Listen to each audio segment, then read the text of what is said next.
mur de camions. Jusqu'à 25 000 poids lourds passent ici chaque jour sur la rocade de Bordeaux. C'est l'un des corridors routiers les plus importants d'Europe, avec ses conséquences sur l'environnement, sur l'état des routes, sur la sécurité routière. Alors comment tout ce trafic est-il surveillé? Qui sont ces chauffeurs forçats de la route engagés dans une guerre des prix les plus bas? Et l'écotaxe est-elle la solution pour financer ces routes sans péage empruntées par les camions? Réponse dans cette enquête de région.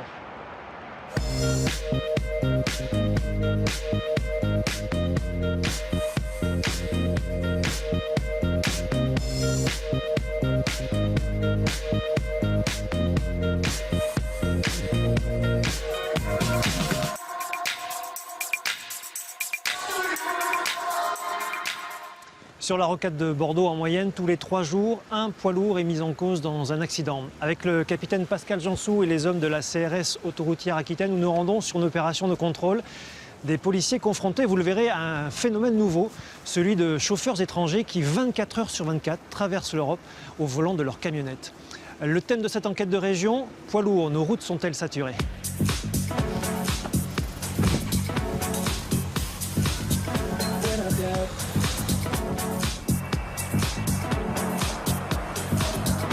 Un poids lourd, c'est l'équivalent d'environ 1 million de véhicules légers.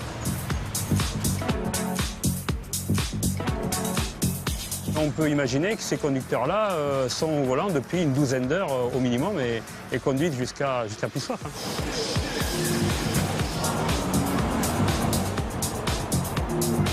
Nous, avant d'entendre parler d'une nouvelle écotaxe, ce qu'on souhaiterait, c'est qu'il y ait un audit qui soit réalisé au niveau des sommes qui sont déjà perçues.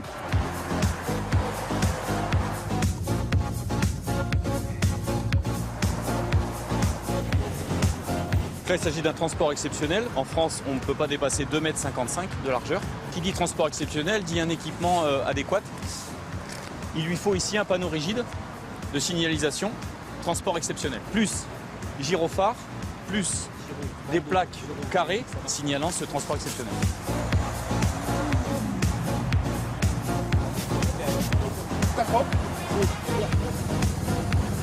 Parmi ces chauffeurs contrôlés ici, certains arrivent de la RN10 en Charente. C'est l'une des routes nationales les plus fréquentées par les poids lourds. Ils représentent par endroits plus d'un tiers du trafic.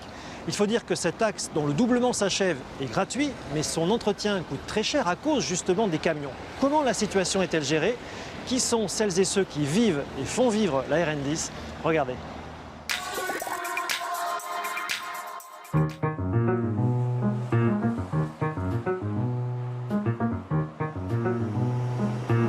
Il y a certains tronçons qui sont quand même assez dangereux. C'est vrai que les camions, c'est un petit peu l'handicap, mais bon, sinon, oui, tout va bien.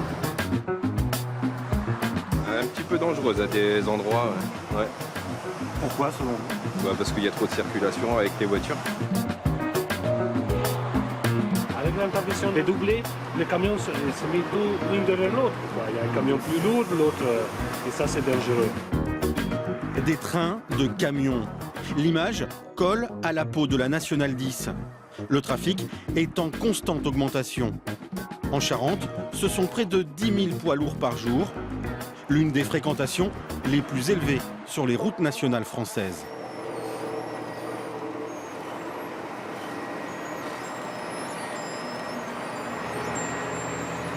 La DIR Atlantique, le service de l'État qui gère les routes nationales, réalise 6 chantiers de rénovation par an entre Poitiers et Bordeaux. Comme ici, près de Mansle, au nord d'Angoulême.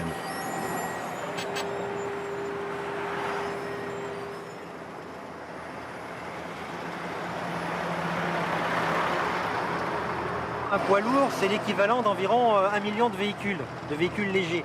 Donc en fait, il y a une destruction plus importante des matériaux de la voie de gauche. Donc en fait, on va chercher et raboter, c'est-à-dire qu'on enlève des matériaux jusqu'à temps qu'on le retrouve les couches d'assises saines. Et à ce moment-là, on refait une autre structure en grave bitume qui permet justement de faire différentes couches pour pouvoir répondre à la demande des poids lourds en charge. Un entretien indispensable que vous ne percevez pas forcément. Par exemple, sur la route, ces bandes noires, pas de l'usure, plutôt une sorte de pansement, extrêmement résistant. C'est ce qu'on appelle du pontage de fissures. En fait, c'est que la chaussée a commencé à fatiguer et elle commence à se fragiliser et il y a des petites fissures qui apparaissent. Et pour éviter que la pluie rentre à l'intérieur avec le gel la fasse éclater, on la traite le plus rapidement possible pour pouvoir justement la préserver et conserver l'étanchéité de la chaussée. L'augmentation du trafic conduit à ce qu'à certains endroits, nous ne puissions plus faire les chantiers de jour comme ici, mais ou comme sur la rocade d'Angoulême, nous soyons obligés de les faire la nuit, parce que si on fait l'effet de jour, ça génère des bouchons qui sont trop importants. Les origines de la Nationale 10 remontent à la nuit des temps. Voie romaine, devenue un axe majeur en France pour la traversée du nord au sud. Une route intimement liée à des territoires, par ses bouchons, son trafic et ses anecdotes. Là-bas, il y avait la station, donc la Shell. Que j'ai vu monter. Oui. La station Shell, la station Antar qui était beaucoup plus vieille. Oui. Après, on a vu la station Elf, la station BP, qui actuellement sont toutes fermées, bien entendu. Guy et Alain, des témoins de cette histoire qui a particulièrement marqué la ville de Barbezieux. Une époque où la Nationale 10 passait en plein centre-ville. Le souvenir de mes parents qui avaient donc un élevage et ça posait des difficultés pour traverser la Nationale 10 avec les animaux, les vaches, plus tard des moutons. C'était compliqué.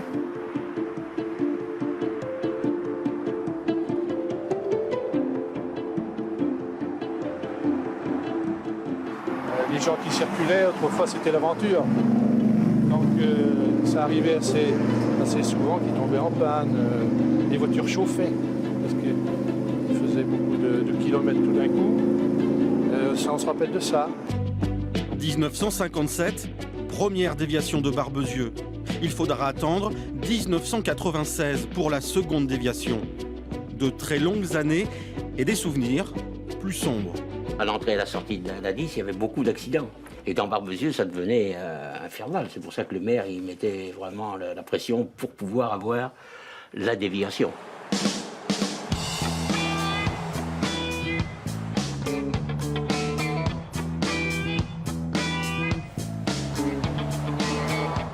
On axe, comme d'habitude, les dépassements et les distances sécurité. Parfait. Ok. Allez, quand on veut. C'est parti. Nous, ils sont en place. Oui, j'y vais. À tout à l'heure.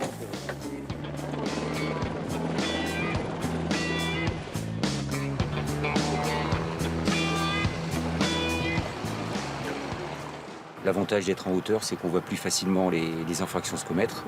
On a une vue d'ensemble beaucoup plus élargie. Et après, je signale par radio à mes camarades en moto l'interception, les véhicules en infraction et les intercepte. Et les ramène ici pour la verbalisation. L'escadron départemental de sécurité routière de la Charente tente de réduire les infractions commises par les chauffeurs de poids lourds. Un dispositif pas comme les autres. Les gendarmes ont leurs bottes secrètes. C'est l'adjudante Isabel Concalves qui parle le portugais et l'espagnol. Et c'est va Espagne. S'ils disent quelque chose sans savoir que je parle la langue, c'est vrai que ça peut être... je peux tout à fait comprendre ce qu'ils disent. S'ils ont quelque chose à cacher et qu'ils en parlent entre eux, ça permet de pouvoir du coup contrôler plus facilement les routiers qui, eux, du coup, se sentent peut-être aussi plus enclins à parler, plus à l'aise avec quelqu'un qui parle leur langue. 1 heure de contrôle et une trentaine de PV. Poids du chargement, interdiction de dépasser, vitesse, tout y passe.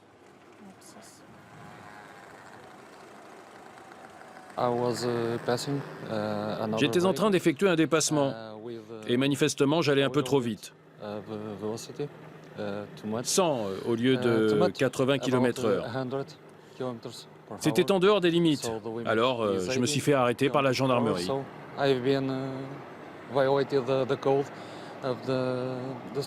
Depuis le début de l'année, nous avons relevé à peu près 1300 infractions liées au dépassement, donc une augmentation significative par rapport à l'année 2017.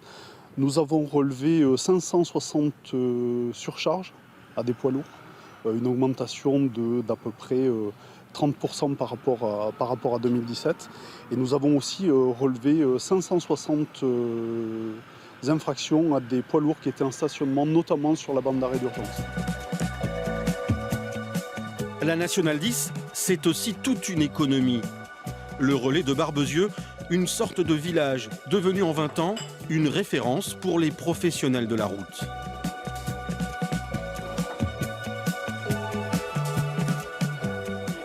Ma collègue à table et votre facture. Bon appétit, à très bientôt. Au revoir. La Nationale 10, pour vous, ça apporte quand même quelque chose d'assez bénéfique. Absolument, absolument. C'est un point de passage important. On est juste à côté, sur une sortie assez proche. Donc on a forcément des gens de passage qui s'arrêtent, pas que. Parce qu'aujourd'hui, si vous regardez dans la salle à cette heure-ci, c'est beaucoup de gens locaux qui ont des entreprises à côté ou qui ont une activité qui les amène à venir se restaurer chez nous. Il y a le restaurant, 500 couverts par jour, 33 chambres du côté de l'hôtel, la boutique, la laverie et au total, 1500 chauffeurs de poids lourds fréquentent le centre quotidiennement.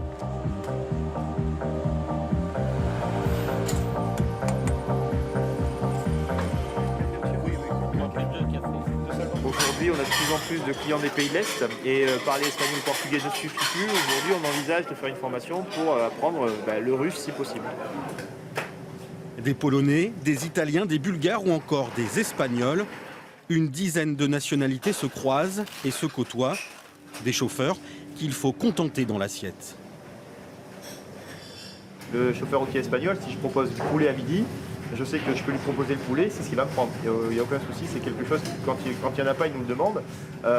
Après, le fonctionnement que nous avons, c'est un buffet d'entrée à volonté, donc le buffet d'entrée est hyper important. Ils nous font bien la remarque quand il est un peu moins bien présenté, qu'ils aiment bien avoir du choix. Et après, de la viande. On va être clair, on propose du bœuf français aujourd'hui et c'est vrai que c'est quelque chose qui est prisé, ça fait partie de nos meilleures ventes.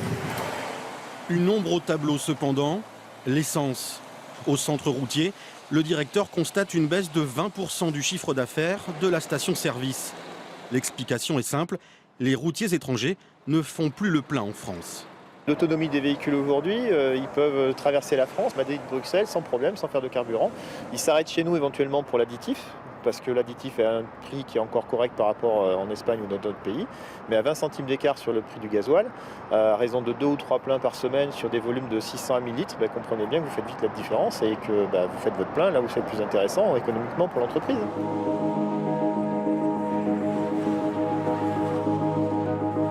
Pas très loin, parfois juste à côté de la nationale, l'ancienne route.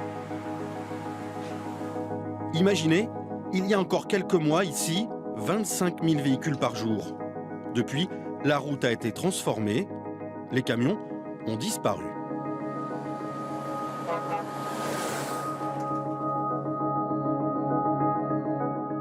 Vous aviez 14 mètres de bitume, donc qui faisait les 3 voies à l'époque, puisqu'il y avait 2 voies en montant et 1 voie en descendant. Et cet espace a été rendu à la nature.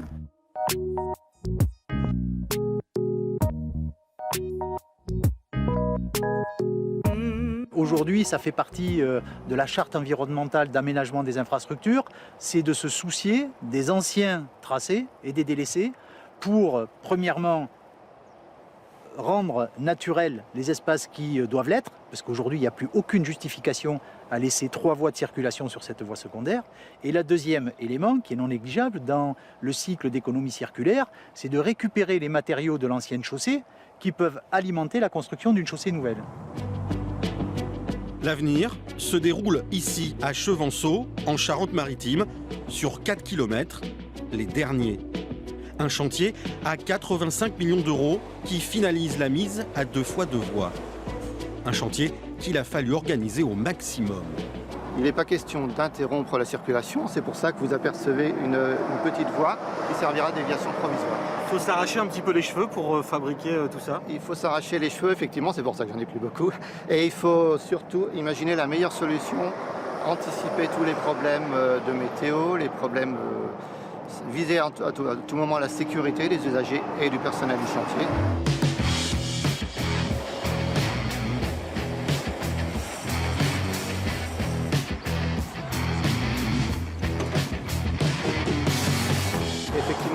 gros 300 mètres qui coupent la RN10. Donc cela, on va bien sûr pas arrêter la circulation, pas mettre des feux, c'est pas possible avec ces 10 000 poids lourds jour.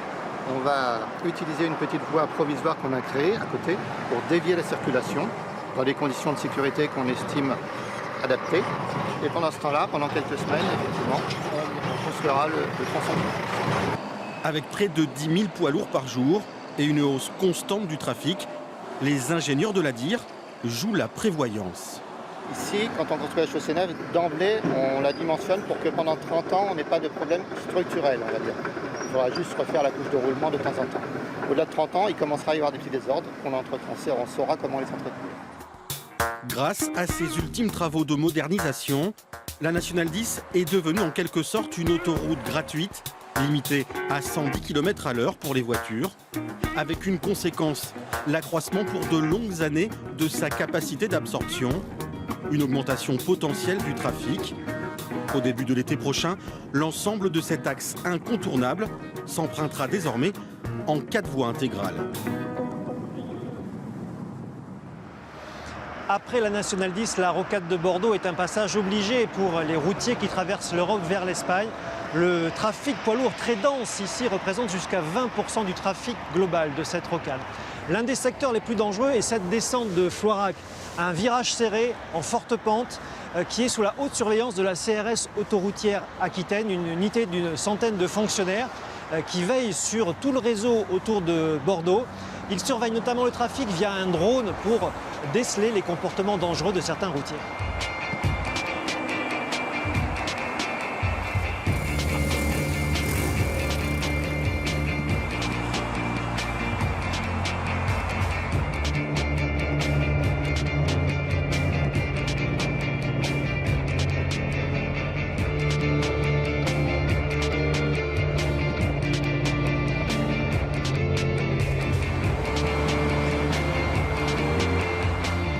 Bon, capitaine Jansou, on vous retrouve.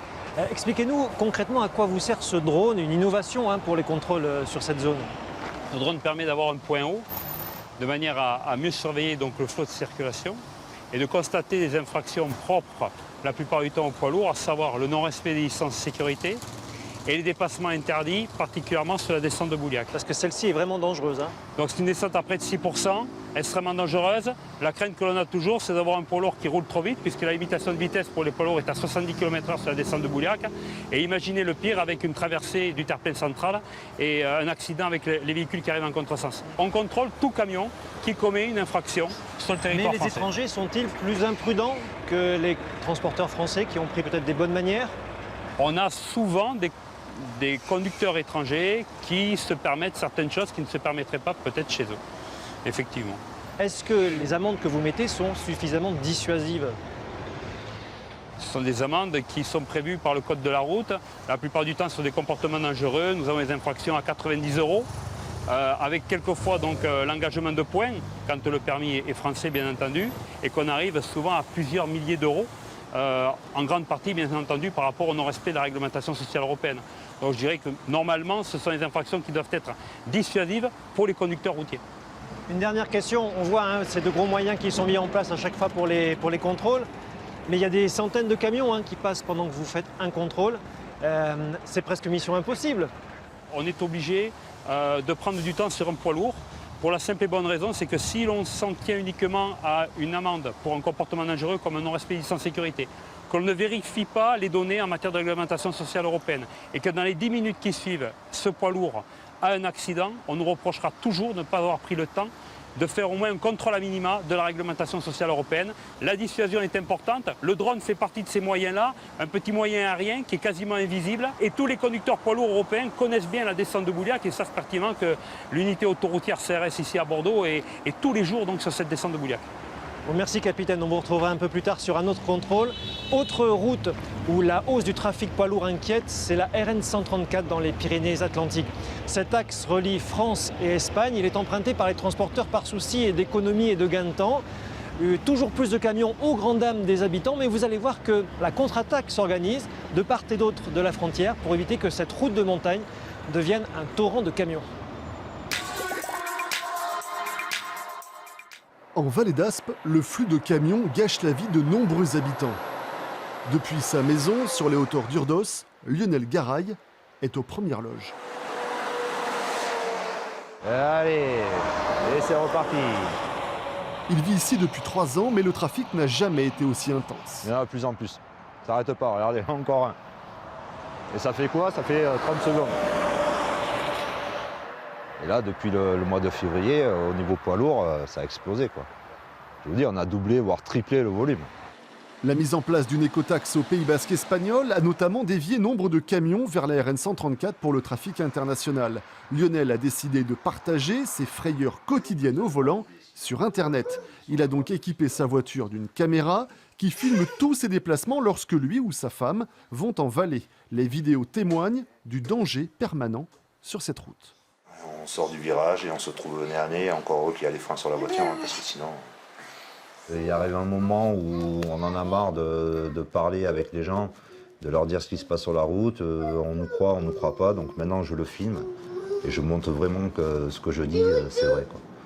Sur les images, certains comportements de routiers font froid dans le dos. Lionel a commencé à filmer au début de l'année, mais évidemment l'accident mortel du 27 août dernier n'a fait que confirmer ses craintes. Il y a trop de camions sur cette route. J'ai toujours une appréhension, une grosse peur dès que je prends la voiture, ou même quand mon épouse part toute seule. Donc toujours à s'inquiéter, à s'envoyer des messages, t'es bien arrivé, t'es bien revenu, t'as pas eu trop de problèmes.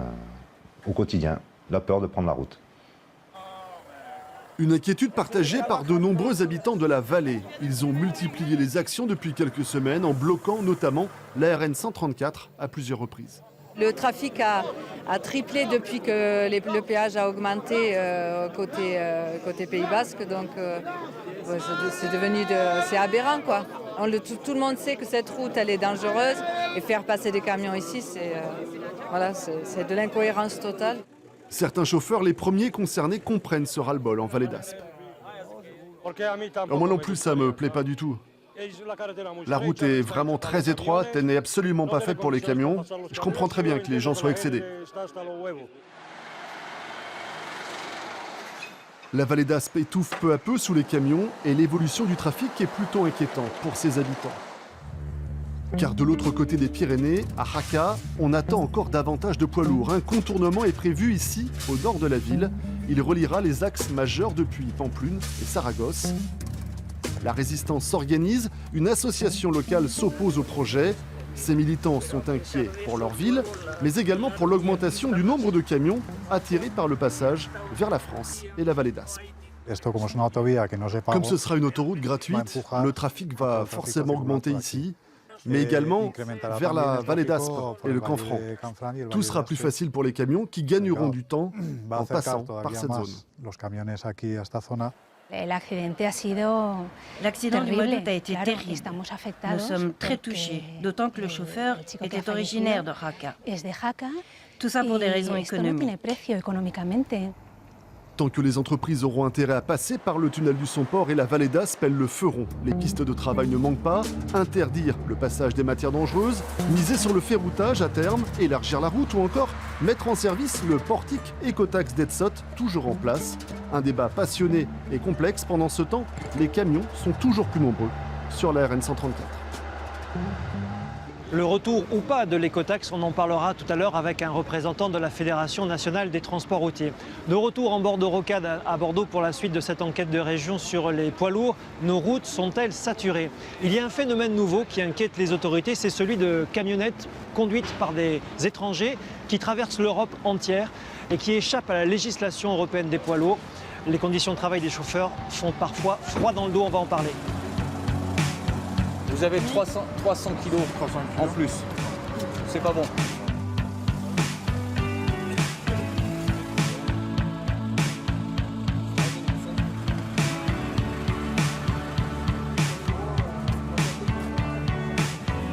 We're going to do an alcohol test, please. Dziękuję bardzo. Capitaine, that's right. Capitaine, expliquez-nous le principe de ces phénomènes, de ces camionnettes étrangères.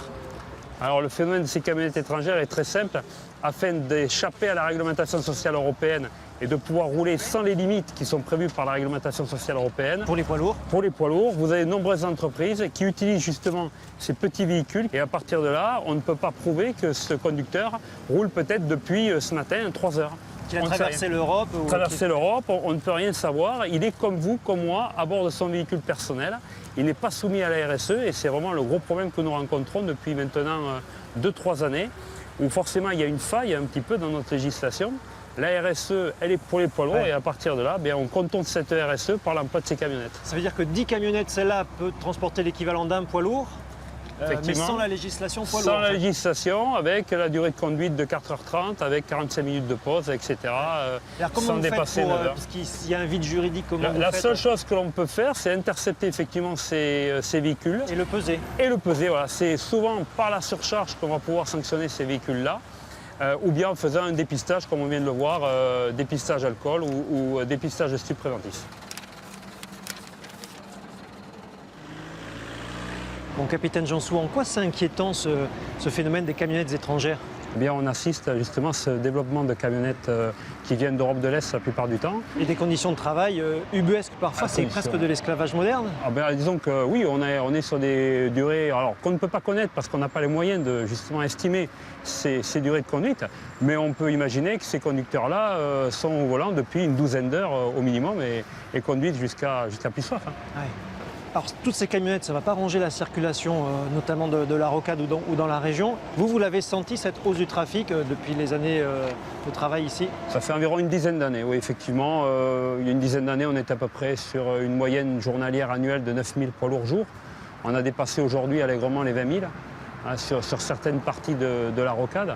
Donc, par moment, effectivement, la circulation a doublé, voire même triplé en matière de transport de fret. Et avec une infrastructure qui, elle, n'a pas changé. Donc c'est vrai qu'on est soumis tous les jours à des tensions énormes. Le matin et le soir avec les bouchons habituels des véhicules légers. Mais en plus, vous avez quand même les poids lourds qui sont là. Et vous, ça vous arrive d'avoir peur par rapport au comportement de certains routiers quand vous sécurisez cette route? Par définition, un 38 tonnes, ça ne s'arrête pas comme un véhicule léger. Donc c'est vrai qu'on est toujours inquiet d'avoir un véhicule léger au milieu de deux poids lourds.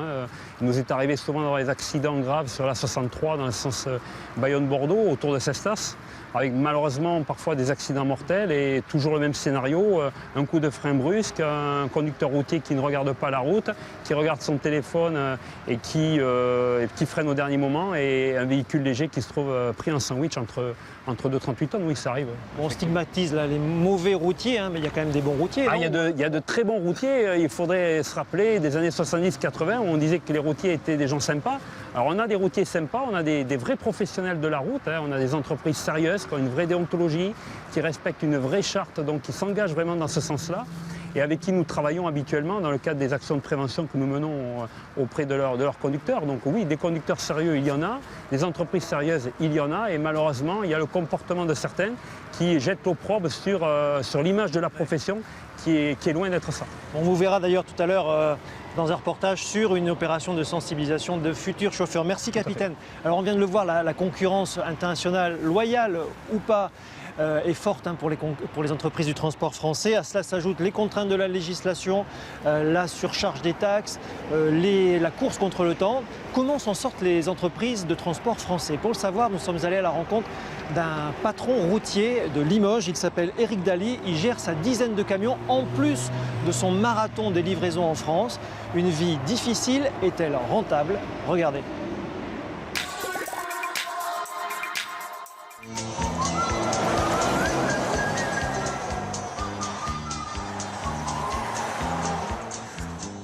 Au volant de son monstre d'acier, il avale les kilomètres. Un camion de 520 chevaux, boîte automatique, suspension intégrale. Il vit à fond sa passion pour les belles machines. Dès qu'on m'a demandé ce que je voulais faire, ça a été conduire des camions. Après, j'ai évolué dans ma tête pour voir qu'il y avait d'autres caps à passer et qu'il n'y avait pas que ça. C'est pour ça que j'en suis venu à l'éventualité de gérer une entreprise. Sa cabine est comme une seconde maison. À l'entrée, il enlève toujours ses chaussures. Il y en a qui ne comprennent pas. Et je conduis pieds nus parce que quand on a été se promener en forêt, on rentre pas dans la chambre avec ses chaussures par exemple, ou avec ses bottes. C'est juste que c'est notre lieu de travail parce qu'on y conduit, mais c'est aussi notre lieu de vie où on dort. Un peu plus tôt dans la journée, le patron de la petite boîte de transport est à Limoges. Il charge une cargaison de carton, le transpalette dans une main et le téléphone dans l'autre pour répondre aux clients. Je peux pas. La journée la plus grosse que j'ai connue, 206 appels. Bon, les journées moyennes, c'est un peu plus d'une centaine quand même tous les jours. Passage obligatoire à la pompe, 2 réservoirs, 850 litres. Le prix du gasoil est à la hausse. Pour autant, il ne peut augmenter ses tarifs. On sait très bien que certains clients, si on leur met une augmentation, on les perdra. Donc c'est pas... Alors on essaye d'en faire passer un tout petit peu, on essaye de faire comprendre, mais c'est vraiment pas simple.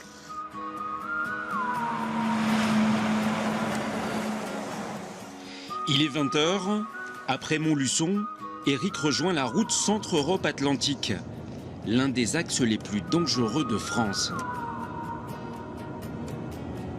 Il reste encore des morceaux très accidentogènes où on est en ce moment, entre Moulins et Digoin, par exemple, où c'est catastrophique.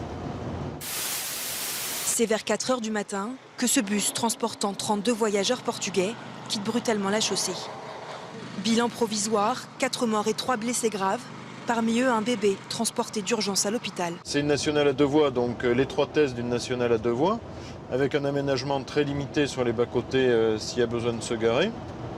Beaucoup de trafic, donc ça demande encore une concentration supplémentaire. Ça amène de la fatigue supplémentaire, oui, de toute façon.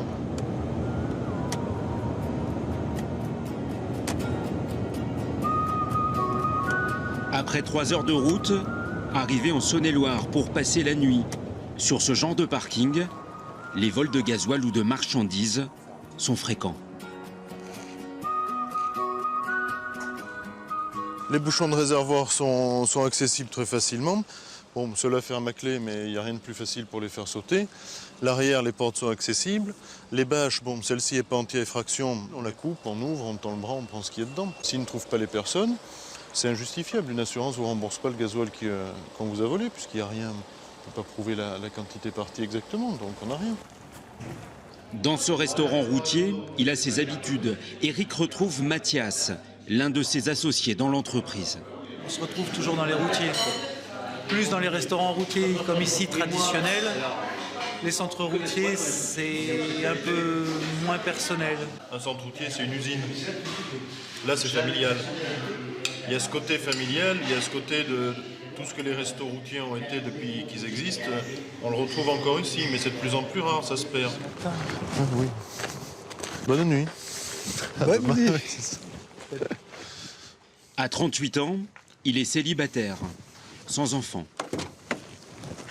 Il y en a qui sont très bien dans cette solitude. Moi, j'aimerais bien... Bon, j'avance en âge, mais j'aurais aimé, comme tout le monde, fonder une famille. Bon, les choses se sont pas faites, c'est que ça devait pas, mais voilà.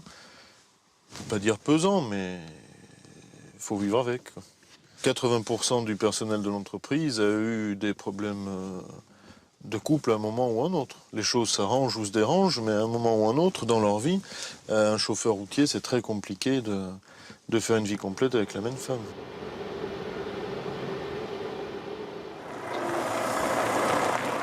« 6h15, au petit matin, c'est le départ.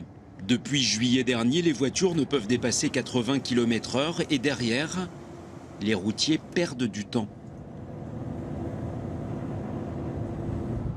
Aujourd'hui, les voitures qui sont devant nous sont à 80 à leur compteur, mais ne roulent pas à 80. Elles sont réellement en dessous. Nous, derrière, notre vitesse est descendue. Au moins, allez, on va arrondir, suivant comment on est étalonné, suivant la... Si les pneus sont usés ou pas, ben, on roule à 75, pas à 80. Donc sur... non, c'est très pénible. Oui, il faut dire ce qui est. Et le marathon des livraisons est lancé. «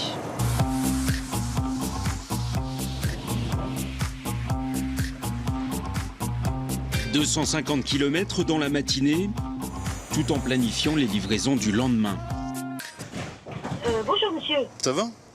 Comment va? Eh bien ça va. Ça va, c'est bien. Juste pour faire un point, il nous reste 60 palettes. Oui, je sais. Moi, je vais passer dans l'après-midi en récupérer, je pense, 23.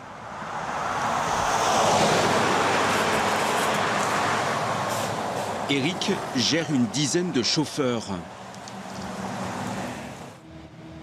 À midi, la pause déjeuner ne dure que 30 minutes, le minimum pour respecter la loi. Monsieur, je vous écoute. Vous voulez prendre un apéritif? Non, un plat direct. Un peu de menu du jour? Oui, menu du jour. Entrée plat dessert? Non, que plat dessert. Le plat dessert, voilà. Par rapport aux 4h30 de conduite, j'y suis arrivé aux 4h30, la pile parfaitement bien, donc je fais ma demi-heure normale, puis après là je vais aller charger. Le hasard de ce restaurant qui est juste à côté de mon prochain client où je charge, et par contre il faut se dépêcher. Puis direction Autun, en Saône-et-Loire, et enfin Montmarault, 290 km. Il a travaillé 15 heures dans sa journée. Pour décompresser, il pense à son week-end. Et devinez quoi? Il le passera le nez dans le moteur d'un vieux camion. Alors oui, j'ai plusieurs vieux camions, oui, du Berlier principalement, parce que j'ai toujours été attaché à la marque. Et alors c'est long et fastidieux, mais on essaie de les remettre en état petit à petit, et ils sont en état de fonctionnement de toute façon. Il faut les réaméliorer parce qu'ils ont vécu, mais ils marchent, ils sont tournants et fonctionnels, il n'y a pas de souci.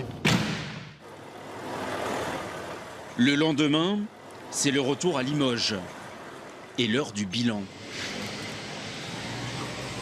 Alors combien de kilomètres, combien de litres d'essence, combien t'as gagné? J'en sais rien, j'ai pas eu le temps de regarder pour le moment. Là je vais me dépêcher parce que mon collègue prend le relais pour partir livrer, recharger. On est vendredi, à cause des 35 heures, tout le monde ferme à midi. Donc je vais me dépêcher et on en parle après.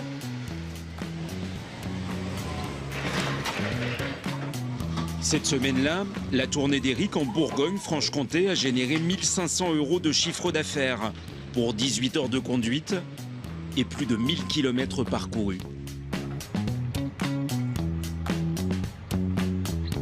Poids lourds, nos routes sont-elles saturées? C'est le thème de cette enquête de région. J'ai quitté la rocade de Bordeaux pour la gigantesque zone de fret de Bruges. Ici transitent chaque jour des centaines de poids lourds qui viennent par exemple livrer ces boîtes ici à la Stack Service Terminal Atlantique Container. Jusqu'à 2000 containers peut-être parqués ici. Toujours plus de camions sur nos routes, c'est la conséquence du succès du commerce en ligne, mais aussi du choix de la stratégie des magasins qui préfèrent le flux tendu, plus rentable que le stock en arrière-boutique.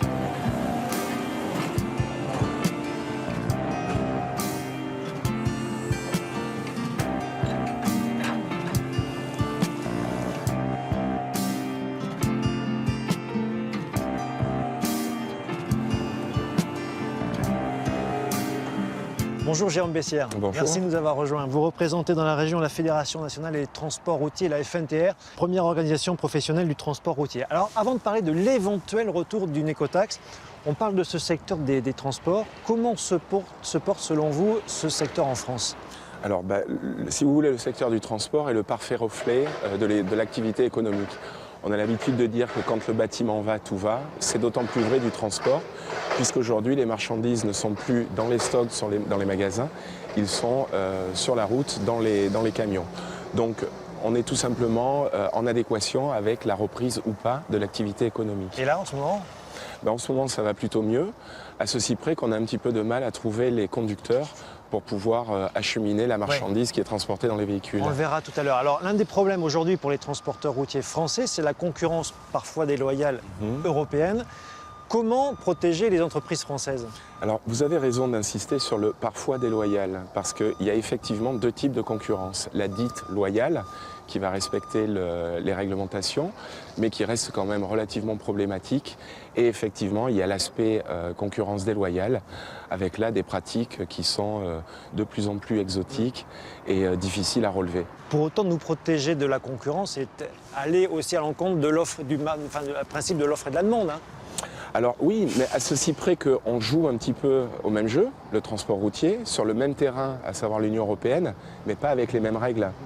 Et ça fait des années qu'on entend parler. Et ça fait des années, mais c'est d'autant plus problématique dans le transport que ça ne vous a pas échappé. Les camions de pays de l'Est ont aussi des roues rondes qui roulent tout aussi bien que les roues françaises, avec par contre un delta, notamment au niveau du coût social.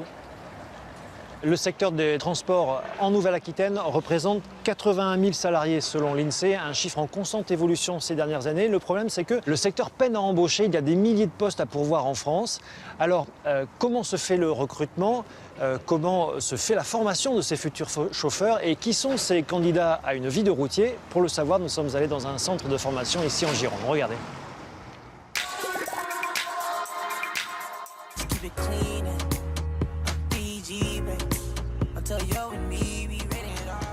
Chauffeur routier, un métier à responsabilité. Il faut tout d'abord des compétences pour le transport de fret et le respect des règles sur la route. Ensuite, des qualités humaines comme le sens du contact. Embrasser une carrière, c'est accepter pour certains les trajets parfois longs et une vie de famille en pointillé. Peut-on parler de crise des vocations ? Mais aujourd'hui, les besoins en conducteurs sont importants partout en France. Ici à Bassins, près de Bordeaux, l'Institut GT forme depuis plus de 30 ans des candidats sélectionnés. Vous prenez place, vous prenez une table, une chaise. Ce qu'on va voir ce matin déjà, pour commencer, on va faire le tour de tout le monde, se présenter, vos situations. J'ai vu l'annonce sur Pôle emploi, je n'ai pas hésité, j'ai postulé. J'étais conducteur de car, je suis chauffeur-livreur. J'étais juste avant dans la sécurité. Donc vous avez démissionné d'un CDI, c'est ça? Ouais. Pour venir ici? Ouais. Belle motivation. 28 stagiaires au profil bien différents ont été retenus. Ils ont un point commun principal, la motivation, comme Francisco d'Acosta, qui a quitté les herbiers en Vendée, où il vit avec sa compagne et ses 3 enfants. Bah, super. Pour nous, c'est une chance en fin de compte. Pour évoluer dans la société, pour gagner plus d'argent, pour pouvoir s'en sortir, c'est vrai que c'est une opportunité pour nous, quoi. Parce que de nos jours, c'est pas facile de trouver des emplois comme ça. Vous allez passer une bonne partie de votre formation sur ce site ici, c'est-à-dire sur les pistes de manœuvre. Premier pas des stagiaires pour découvrir l'école de conduite. Le programme est fixé sur 11 semaines avant l'examen du permis.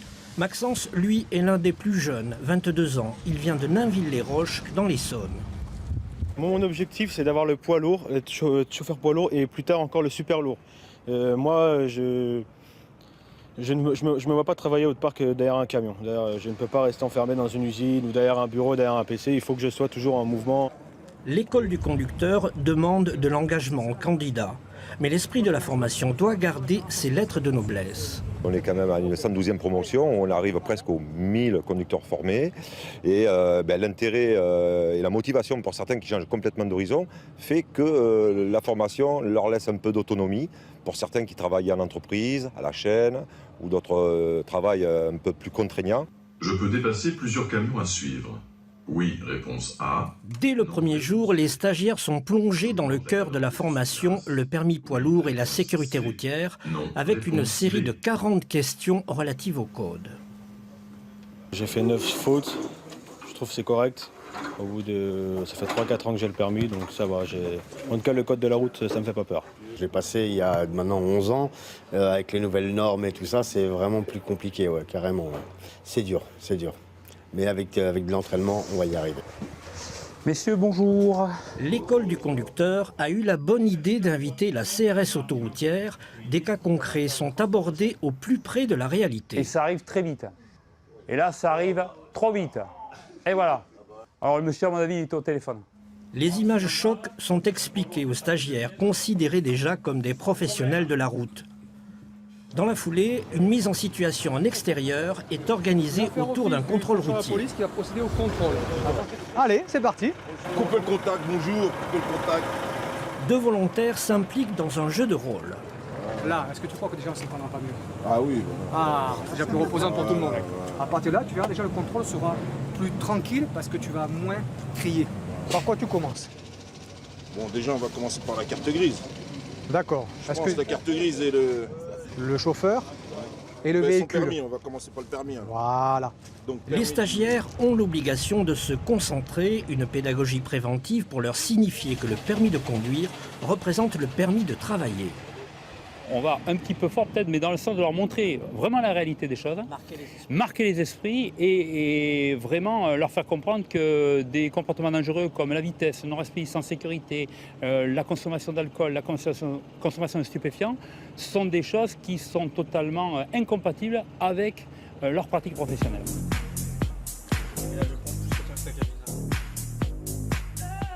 Le marché de l'emploi qui attend les stagiaires fait apparaître un manque de 16 000 chauffeurs routiers dans l'Hexagone. De nombreuses entreprises sont obligées de créer leur propre flotte, une situation jugée préoccupante au sein de l'antenne régionale de la Fédération nationale des transports routiers. La première des raisons, c'est la pyramide des âges qui est la même dans le transport. On vieillit aussi dans le transport routier que dans toutes les autres branches professionnelles. Donc aujourd'hui, étant dans une période de reprise, mécaniquement, on a besoin de plus de camions et derrière chaque camion, il y a un conducteur. La France compte 345 000 professionnels de la route, sans compter les autres chauffeurs européens, mais chaque conducteur transporte ses contraintes au quotidien, comme souvent un déjeuner sur le pouce. Combien d'heures de conduite vous avez par jour? Par jour? Oui. 9, 10. Vous respectez les coupures? Si je peux, oui. Ah. Les gens ils demandent de respecter les rendez-vous et tout le bazar, et c'est difficile. Hein.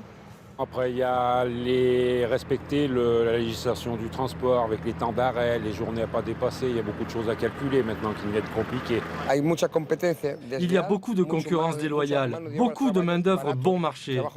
On ne gagne plus ce qu'on gagnait avant. On travaille plus pour gagner moins. Le salaire, la conduite, le respect de la route, en somme, les impératifs du métier et bien sûr la vie privée, autant de facteurs à prendre en compte pour ne pas devenir des célibataires géographiques. On va prendre sur soi, moi et ma famille, parce que c'est pour nous tous une avancée, une grande avancée, parce que ça va nous améliorer la vie de tous les jours. Tant que je reste dans du régional et que je rentre tous les soirs à la maison, il n'y a pas de... ça va. Si jamais je fais du national un jour ou quoi que ce soit, ça sera plus embêtant. En attendant, l'Institut affiche 98% de taux de réussite à l'issue de la formation et plus de la moitié des lauréats décrochent un CDI dans la société prestataire de services. On a pas mal de perspectives à offrir à ceux qui sont mobiles et qui peuvent effectivement rejoindre. On a environ 10 filiales régionales qui permettent quasiment à nos conducteurs d'aller où qu'ils le souhaitent en France. Le métier de chauffeur routier peut être attractif sous ses multiples facettes. Le salaire varie de 1 600 à 1 700 € en début de carrière. Les secteurs où les demandes sont les plus fortes concernent le transport scolaire et celui de voyageurs. Ces futurs routiers payeront-ils un jour une écotaxe en France? Jérôme Bessière, on vous retrouve. Merci d'être resté avec nous, délégué de la FNTR, Fédération nationale transport routier. Cette écotaxe abandonnée à grands frais en 2013 en France pourrait revenir sous une forme ou une autre. Écotaxe déjà appliquée dans 8 pays européens. Alors pourquoi ce serait non en France? Alors déjà, elle n'a pas été abandonnée, elle a été modifiée. C'est-à-dire que plutôt que d'avoir l'utilisation des portiques, on va dire que le dossier a été entre guillemets soldé à condition que nous payions 4 centimes d'euros de plus par litre de gasoil. Sur les taxes gazoil pour les Français. Voilà, donc c'est effectif depuis le 1er janvier 2015. Ce qui explique en partie pourquoi aujourd'hui ça constitue pour nous une ligne rouge et qu'il n'est absolument pas question de revenir sur une nouvelle taxe. Mais globalement, un transporteur qui va payer par exemple Portugal, Belgique, Allemagne, pas en France. Pourquoi ne pas payer en France pour tous les transporteurs plutôt que uniquement faire payer les transporteurs français? Parce qu'il y a une réglementation qui explique que l'on peut ou bien taxer au niveau des péages ou bien via une taxe. La dite taxe, si elle devait être appliquée sur le territoire français, les transporteurs ne sont pas en mesure de l'assumer. Ce qui veut dire qu'elle serait répercutée auprès des clients qui, eux, la paieraient. Ce qui explique aussi pourquoi il y a eu tant de mobilisation en Bretagne au niveau des bonnets rouges, qui avaient bien compris que c'était eux, in fine, qui paieraient la taxe. Mais cette écotaxe, qui est quand même appliquée dans 8 pays européens, je le rappelle, qui rapporte 4 milliards d'euros par an à l'Allemagne, par exemple, pour entretenir son réseau. Comment nous, en France, on trouve l'argent pour entretenir le réseau gratuit? Nous, avant d'entendre parler d'une nouvelle écotaxe, ce qu'on souhaiterait, c'est qu'il y ait un audit qui soit réalisé au niveau des sommes qui sont déjà perçues, pour savoir quel en est concrètement l'usage au final. Aujourd'hui, ce que génère la route en termes de recettes suffit amplement à couvrir les dépenses. Alors globalement, pour finir, quand on voit ces norias de camions sur nos routes, est-ce qu'on peut continuer longtemps dans ce choix de mode de transport, de toute façon? Aujourd'hui, on est dans une société où on veut tout de suite. Il est possible de commander n'importe quoi sur Internet, et de se le faire livrer des fois en 3 heures. Vous pouvez toujours cliquer sur la souris, ce n'est pas l'ordinateur qui va vous l'amener. Derrière, il y a toute une logistique qui passe notamment par les camions, tout simplement parce que c'est la plus efficace, la plus réactive et la mieux adaptée. Camions qu'on ne va pas forcément voir sur nos routes. Donc on est acteur responsable, c'est ça? Mais complètement. C'est là où on arrive à un paradoxe, c'est que le consommateur va exiger ce que le citoyen refuse. À ceci près que tout un chacun, on est à la fois et consommateur et citoyen, mais pas au même moment de la journée. Si je commande un écran plat pour voir le match de ce soir, passez-moi l'expression, mais je m'en fous un peu que le livreur se mette en double fil tant que j'ai mon poste à l'heure. Par contre, si vous êtes en retard pour aller déposer vos enfants dans des activités périscolaires, vous allez crier au loup après le camion. Donc, il faut aussi que chacun se responsabilise, se rende bien compte que, en partie, on est tous responsables du nombre de véhicules qui sont sur la route, puisqu'ils nous amènent 99% de nos besoins de consommation quotidiens.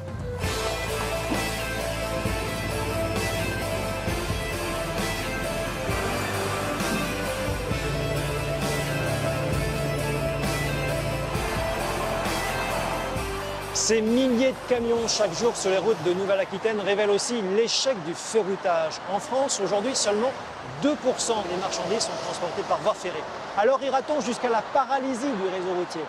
Eh bien, des transporteurs, pour diminuer le nombre de camions, font un autre choix, celui des méga-trucks, des camions géants capables de transporter jusqu'à 60 tonnes, un tiers de plus qu'aujourd'hui. L'Allemagne vient de dire oui, leur circulation en dehors des frontières nationales reste interdite par l'Europe pour l'instant. Merci de nous avoir suivis pour Enquête de Région. À bientôt.